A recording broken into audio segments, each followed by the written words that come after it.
चलो आज हम लोग फिर से हाइट एंड डिस्टेंस के क्वेश्चंस करते हैं। इससे पहले भी मैंने 2 वीडियोस में हाइट एंड डिस्टेंस करवाया है। फिर से आज इसमें हाइट एंड डिस्टेंस के ही क्वेश्चंस हैं। ठीक है, फर्स्ट क्वेश्चंस देखो आप लोग, एनसीईआरटी के क्वेश्चंस हैं। A straight highway leads to the foot of a tower. एक टावर है, ठीक है, पहले एक टावर आप लोग ए बी बना लो। ठीक है, a man standing at the top of the tower. यहाँ पर एक मैन जो है टावर के ऊपर है, ऑब्जर्व कर रहा है। A car at an angle of depression of 30 degree. इस पॉइंट पर एक ये कार है जिसका एंगल ऑफ डेप्रेशन कितना है, एंगल ऑफ डेप्रेशन है 30 डिग्री। यहाँ कितना बन गया 30 डिग्री। 6 सेकंड बाद ये टावर की ओर जा रहा है एक निश्चित चाल से। तो 6 सेकंड बाद मान लिया मैंने ये डी पॉइंट पर पहुंचा, तो इसका angle of depression found to be 60 degree. कितना हो गया 60 डिग्री। एंगल ऑफ डेप्रेशन कितना हुआ 60 डिग्री। ठीक है, 6 सेकंड लेटर, यहां से यहां तक इसे आने में कितना सेकंड लगा, 6 सेकंड लगा। तो क्या है, find the time taken by the car to reach the foot of the tower from this point. इस पॉइंट से इस पॉइंट तक आने में इसे कितना समय लगा वो हमें निकालना है। ठीक है, तो हमने मान लिया कि इसकी टावर की जो हाइट है वो h मीटर है। आप लोग स्टेटमेंट खुद से लिख लेना कि टावर का हाइट हमने h मीटर मान लिया, और स्पीड जो है ना वो भी मान लेता हूं x मीटर पर सेकंड हमने मान लिया कि स्पीड है। ठीक है, तो डिस्टेंस बराबर क्या होता है, आप लोगों को फॉर्मूला पता है कि डिस्टेंस बराबर क्या होता है, स्पीड इंटू टाइम होता है ना, स्पीड इंटू टाइम होता है। अब देख लो, स्पीड हमने मान लिया है x, और टाइम यहां से यहां तक का तो टाइम हमें दे रहा है कि यहां से यहां तक का टाइम जो है ना x मीटर पर सेकंड है। ठीक है, सॉरी कितना है 6 सेकंड है, और स्पीड कितना है x, तो ये हमारा कितना आ गया 6x। ये हमारा डिस्टेंस कितना हो गया 6x मीटर। और हम यहां से यहां तक भी मान लेते हैं कि यहां से यहां तक टाइम y लगा। कितना लगा कि पॉइंट D से पॉइंट A तक पहुंचने में जो है टाइम लगा y सेकेंड्स। कितना टाइम लगा y सेकेंड्स लगा। मैं मान लूंगा कि यहां से यहां तक पहुंचने का समय जो है कितना लगा y सेकेंड।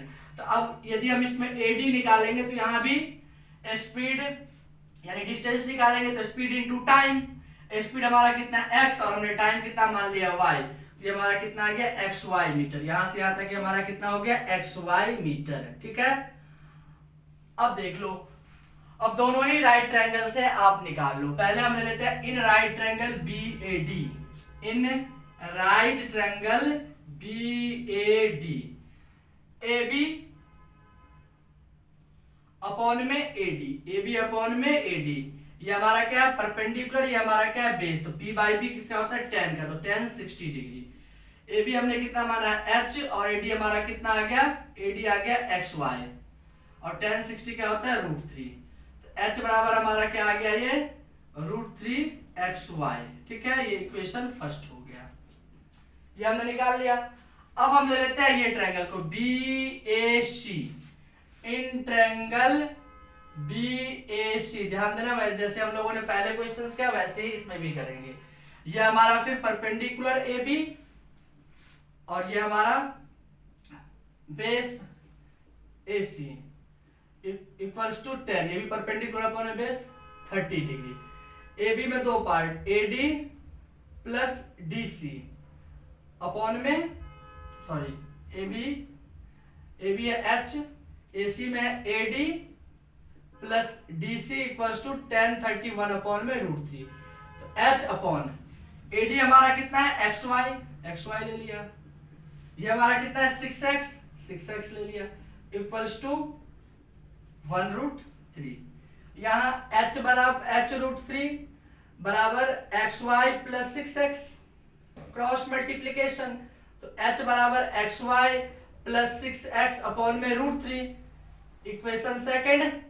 अब देखो इक्वेशन फर्स्ट से जो हमारा h की वैल्यू आया है कि h बराबर √3xy, इसको हम ले लेते हैं। यहां ले लिया √3xy, h बराबर अपॉन में 1 equals to xy plus 6x upon में √3। अब इसको हम यहां सॉल्व कर लेते हैं। क्रॉस मल्टीप्लीकेशन आप करो, यहां ये कितना आ गया 3xy आ गया, ये आपका XY प्लस 6x, ठीक है। 3XY minus XY equals to 6x, ये 2XY इक्वल्स टू 6x। हमें क्या निकालना है? Find the time taken by the car to reach the foot of the tower from this point. इस पॉइंट से tower के फुट तक पहुंचने में जो समय लगा है उस समय को हमें निकालना है। समय हमने कितना माना था? y सेकंड माना था, तो y निकाल लो। y इक्वल्स टू कितना आ गया? 6x अपॉन में 2x, 2 3 जा 6, कितना आ गया? 3। यानी समय कितना लग गया? 3 सेकंड्स लग गया। इसमें टाइम निकालने थे, हो गया। चलो हम लोग नेक्स्ट क्वेश्चन देखते हैं।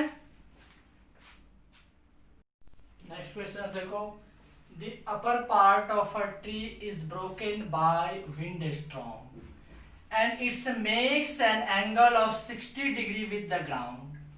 The distance from the bottom of tree to the point where the top touches the ground is 10 meter. Find the original height of the tree. मान लिया कि विंड स्टॉर्म से पहले, आंधी तूफान आने से पहले, आंधी तूफान आने से क्या होता है? एक पेड़ बीच में से टूट जाता है, आधे पर से, मान लो बीच में से कहीं से टूट जाता है। मैंने मान लिया कि विंड स्टॉर्म से पहले पेड़ की जो हाइट था, ये हमारा बीडी था, पेड़ की हाइट, ठीक है।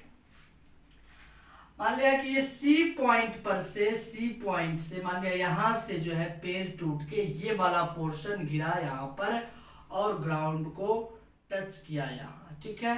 और जिस पॉइंट पर ये टच किया वहां से इसकी डिस्टेंस कितना है? वहां से इसकी डिस्टेंस है 10 मीटर का। कितने का? 10 मीटर। अब एक चीज देख लो, ये इतना बड़ा एक पेड़ था, यदि वो टूट के ऐसे झुकता है और ये ग्राउंड को टच करता है तो पहले ये जितना बड़ा था और झुक करके ये पोर्शन जो आया टूट के जो गिरा जमीन पर, यानी ये हमारा जो ए है, तो ये AC और CD क्या होगा? इक्वल होगा, क्योंकि यही पार्ट जो है, ये पार्ट हमारा CD, यही पार्ट जो है गिर करके ऐसे टूट के गिरा, जो यहाँ पर 60 डिग्री का एंगल बना लिया। इसलिए हमारा इसके अकॉर्डिंग AC जो है किसके इक्वल होगा? तो CD के इक्वल होगा या नहीं होगा? मैंने मान लिया अब जो है टूटने के बाद ये हमारा इसकी हाइट जो है विंड स्टॉर्म के बाद h मीटर है। कितना है? h मीटर मैंने इसे मान लिया, ठीक है। आपको इसमें ओरिजिनल हाइट फाइंड करना है, यानी BD फाइंड करना है आपको। देखो स्टेटमेंट आप लोगों को खुद से लिखना है, ठीक है। अब पहले लेते हैं इन ट्रायंगल CAB, इसको हमने ले लिया। BC हमारा क्या है? परपेंडिकुलर, ये ले लिया और इसको ले लिया, ये हम पहले निकाल लेते हैं। तो BC अपॉन में AB, परपेंडिकुलर अपॉन में बेस, तो 10 हमारा कितना आ गया? 60 डिग्री, ठीक है। BC हमने माना है H ले लिया, 10 60 सॉरी AB कितना है? 10, 10 60 क्या होता है? √3। तो H बराबर हमारा कितना आ गया? 10 √3। देखो हम यहां से यहां तक का तो हाइट फाइंड कर लिया। विंड स्टॉर्म के बाद जो ट्री की हाइट बचा था ना, वो हम फाइंड कर लिए, लेकिन हमें ओरिजिनल हाइट फाइंड करना है। अब दोबारा से लेते हैं अगेन इन ट्रायंगल CAD, दोबारा से ले लिया। अब देखो हम यदि इसको फाइंड कर ले, जिसको तुमने बताया ये AC और CD क्या है?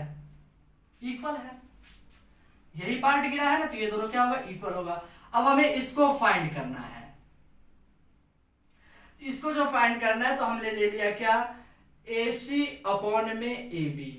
अब यहां ध्यान दो, इस एंगल के अकॉर्डिंग यदि आप देखो तो ये आपका हाइपोटेनस है, ये आपका क्या है? बेस है, H/B। H/B किसका होता है? H/B sec का होगा, क्योंकि cos का क्या होता है? B/H, तो sec क्या है? cos का रेसिप्रोकल है, तो H/B, यानी ये हमारा sec कितना आ गया? 60 डिग्री, ठीक है। AC पता नहीं है हमें, AC हमें पता नहीं है, AC को हमने ऐसे ही छोड़ दिया। और AB 10, sec 60 कितना होगा? तो cos 60 1/2 होता है, sin 60 √3/2 और cos 60 1/2, तो sec उसका रेसिप्रोकल है, तो 1/2 का रेसिप्रोकल यानी कितना होता है? 2 होता है। तो AC बराबर हमारा कितना निकल गया? 10 2 20। अब देखो हमें क्या निकालना है? ओरिजिनल हाइट निकालना है ट्री का। ट्री का ओरिजिनल हाइट क्या है? BD। तो BD बराबर BC प्लस सी डी। तो बी सी यानी एच ये हमारा कितना आया है 10√3 आया है। और सी डी तो जितना हमारा ए सी आया है उतना ही हमारा सी डी होगा। तो सी डी हमारा कितना आ गया 20, ये 20 है तो ये भी 20 कर दिया। 10 मल्टीप्लाई √3 की वैल्यू 1.732 प्लस 20 ये हमारा कितना आ गया 17.32 सॉरी ये हाँ प्लस 20 ऐड कर दिया तो 37.32 मीटर। तो height of original height of the tree is 37.32 metre. Tree का हमने ओरिजिनल हाइट फाइंड कर लिया। कितना ओरिजिनल हाइट 37.32 मीटर है। चलो नेक्स्ट क्वेश्चन देखते हैं। पहले हम लोग क्वेश्चन नंबर 4 कर लेते हैं फिर इसको करेंगे। क्या angle of elevation of the top of a tower. पहले एक आप टावर बना लो, ड्रॉ कर लो, ठीक है। ये भी आप लोग अच्छे से डिजाइन कर लेना टावर का, जैसे करना हो या वैसे ही सीधे लाइन खींच देना, ठीक है। From a 7 metre high building 7 metre ऊंचाई का एक भवन है, ठीक है। ये हमारा सीडी हो गया भवन। ये सीडी जो है क्या है भवन है, बिल्डिंग है। 7 metre high building is 60 degree. देखो अब यहां से इसके टॉप का एंगल ऑफ एलिवेशन कितना है 60 डिग्री का। तो हमने ये 60 डिग्री एंगल ऑफ एलिवेशन, ठीक है। इसके बाद क्या है and angle of depression of its foot. इसके फुट से angle of depression, angle of depression ये हमारा कितना एंगल ऑफ डेप्रेशन 45 डिग्री, ठीक है। ये भी इसके अंदर इंटीरियर एंगल 45 डिग्री। इसकी हाइट हमें कितना दे रखा है 7 मीटर। तो ये भी हमारा 7 मीटर हो जाएगा। इसको हमने ई कर दिया। तो सीडी पहले हम इसको क्या कर लेते हैं, टावर की हाइट मैंने मान लिया कितना है, टावर की हाइट h मीटर है। इसको हमने मान लिया कि let the h be the height of the tower. h जो है टावर की ऊंचाई है। तो ये यहां से यहां तक पूरा h है और यहां से यहां तक 7 है। देखो शीट ये हमारा जो है ए ई बराबर क्या हो जाएगा सी डी। यानी ये भी हमारा कितना हो गया 7 मीटर। तो जब हमें निकालना होगा ना ई और बी यहां से यहां तक का, तो पूरा A B minus A B पूरा कितना है एच और ए कितना है 7, तो एच माइनस 7 मीटर। ये हो जाएगा एच माइनस 7 मीटर, ठीक है। चलो ये हमारा यहां हो गया। ये 90 डिग्री यहां बने, बिल्कुल ये सीधे जा रहा है। ये भी यहां पर 90 डिग्री बनेगा। पहले हम इस ट्रायंगल को ले लेते हैं। इस ट्रायंगल को पहले मैं ले लेता हूं। इन ट्रायंगल डी सी ए, ये राइट ट्रायंगल ले लिया। सी डी अपॉन में ए सी या सी ए, परपेंडिकुलर अपॉन में बेस पी बाई बी, तो tan 45 डिग्री, ठीक है। सी डी हमारा है 7, ए सी हमें पता नहीं है और tan 45 1 होता है। ए सी अब हमारा निकल गया कितना 7। ये हमारा निकल गया कितना 7 मीटर निकल गया 7 मीटर, ठीक। अब ये एक हमारा राइट ट्रायंगल है जिससे हमें इसको निकालना है। जितना तो हमें पता हो ही गया, इतना पता कर लेंगे, दोनों को प्लस कर देंगे तो हाइट ऑफ द टावर आ जाएगा। तो in triangle B E D, E B upon में ई डी, ये हमारा कितना आ गया tan 60 डिग्री। ई बी हमारा कितना h माइनस 7 और ई डी डायरेक्ट कर देते हैं। ए सी और ई डी क्या होगा बराबर होगा, आमने सामने इक्वल है। यहाँ 90 90 90 सब है। अपोजिट साइड क्या होता है इक्वल।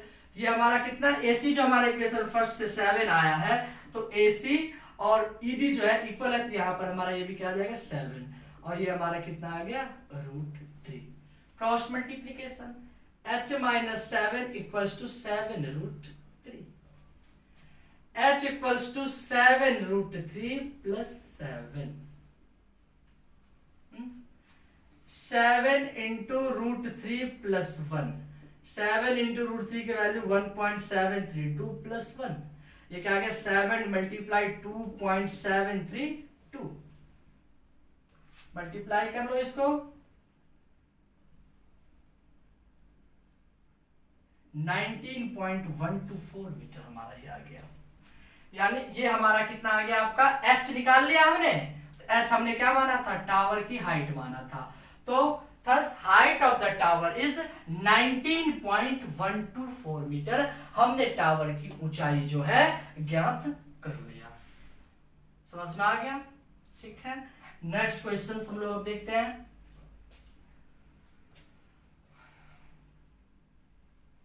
चलो अब इससे पहले वाले क्वेश्चन कर लो, हमने फोर्थ ही पहले कर लिया था, अब थर्ड कर लो आप लोग। थर्ड क्वेश्चन पढ़ो। A 1.5 meter tall boy is standing at some distance away from a 30 meter high building. 30 metre ऊंचा एक भवन है ए बी, उससे कुछ दूरी पर एक लड़का खड़ा है यहाँ पर, जिसकी हाइट है 1.5 मीटर, ये सी डी हो गया। ठीक है, इसकी हाइट है 1.5 मीटर, क्वेश्चन में कह रहा है। ठीक है, A 1.5 meter tall boy is standing at some distance away from a 30 meter high building. 30 metre ऊंचा बिल्डिंग से कुछ दूरी पर एक लड़का जो है क्या है, खड़ा है। ये जो बिल्डिंग है हमारा, इसकी ऊंचाई है 30 मीटर। कितना है, 30 मीटर है। ठीक, ये हमारा 30 मीटर है। ठीक है, when he moves towards the building, then angle of elevation from his eyes becomes 60 from 30. पहले यहां से इसका एंगल ऑफ एलिवेशन कितना है इसका, तो पहले इसका एंगल ऑफ एलिवेशन था 60 degree. When he moves towards the building, जब वो बिल्डिंग की ओर चलता है, then angle of elevation from his eyes becomes 60 from 30. 60 from 30, यानी 30 से कितना हो जाता है, 60 हो जाता है, 30 डिग्री है। इधर की ओर चलाना, इसके ओर बिल्डिंग की ओर, तो कितना हो गया, 60 डिग्री हो गया। ठीक है, सी डी ओ ई। ठीक, 90 90, यहाँ भी 90। ठीक, इसको करने की जरूरत ही नहीं, चलो ये 90 तो ये भी 90। अब यहाँ एक चीज ध्यान दे दो, सी डी इक्वल्स टू ए, ये लड़का सामने खड़ा है तो जितना बड़ा ये है उतना बड़ा ये होगा, ये भी हमारा 1.5 मीटर। ठीक, यहां से यहां तक 1.5। तो जब हमें क्या निकालना होगा, बीई निकालना होगा, तो बीई बराबर ए बी माइनस ए, ये कितना है 30 माइनस 1.5 इक्वल्स टू 28.5। यहां से यहां तक हमारा बस 28.5 आया, यहां से यहां तक, बस यहां से यहां तक 28.5 आ गया। ठीक है, अब ले लो in triangle B O E, E B upon में O E equals to 1060 degree. ये कितना है 28.5, ओ ई हमें पता नहीं है, छोड़ दिया, 1060 √3 होता है। ओ ई इक्वल्स टू 28.5 अपॉन में √3, इक्वेशन फर्स्ट, ये हमारा हो गया, ये निकाल लिया हमने। अब पूरा ये ट्रायंगल ले लेते हैं B D E, in triangle B D. ध्यान देना, बिल्कुल आसान है, बस क्वेश्चन समझ के आप लोग सही से डायग्राम बना लो, और उसके अकॉर्डिंग आपके पास जो भी राइट ट्रायंगल है उसके अकॉर्डिंग जो आपको फाइंड करना है उसको आप फाइंड कर लो। जो दिया हुआ है, जो फाइंड करना है, उन दोनों के बीच का रेशियो ले लो।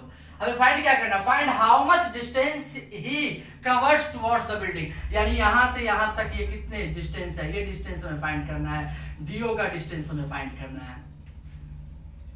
तो बी डी ई, इसमें बी ई अपॉन में ई डी बराबर 1030 डिग्री। ठीक है, बीई 28.5, ईडी में दो part, EO plus OD 1031 upon में √3, 28.5 अपॉन में। अब देखो ईओ तो हमें यहाँ पता हो गया, इक्वेशन फर्स्ट से कितना है 28.5 है, रख देता हूँ 28.5 अपॉन में √3।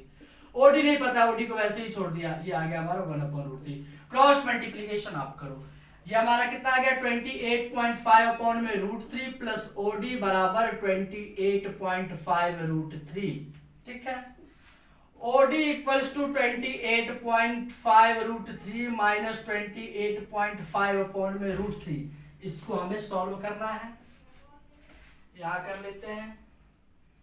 √3 हमारा एलसीएम आ जाएगा, इससे भाग करेंगे 1, 28.5 √3 को मल्टीप्लाई कर देंगे √3 से, 28.5 मल्टीप्लाई √3 को √3 से 3, तो कितना आ जाएगा, ये 85.5 आएगा। 3 5 15 3 8 24 25 3 9 14 8 85.5 आ गया। ठीक है, माइनस 28. ये आ गया कितना 5, ये हमारा 57 अपॉन में √3 आएगा। 5 में से 5 गया 0, 15 में 60 जाएगा 7, 7 में से 2 जाएगा 5, रेशनलाइज कर दो √3 अपॉन √3।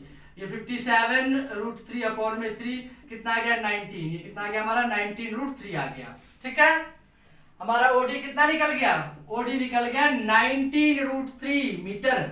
अब इसको आप लोग कन्वर्ट कर दो, 19 मल्टीप्लाई 1.732, √3 की वैल्यू दे दो 1.732 से, जितना मल्टीप्लाई करने के बाद आपका आएगा वही आंसर हो जाएगा। हमारा ओडी निकल गया, और यही पूछ रहा था कि इस पॉइंट से जो बिल्डिंग की ओर वो कितने मीटर मूव किया, वही डिस्टेंस आपको निकालना था। तो आप यहाँ पर निकाल लेना, यही आपका क्या हो जाएगा, आंसर हो जाएगा। आज के इस वीडियो में इतना ही, फिर कभी बनाएंगे हाइट एंड डिस्टेंस के और भी 1-2 वीडियो जाएंगे, लेकिन अब नेक्स्ट वीडियोस में नेक्स्ट चैप्टर।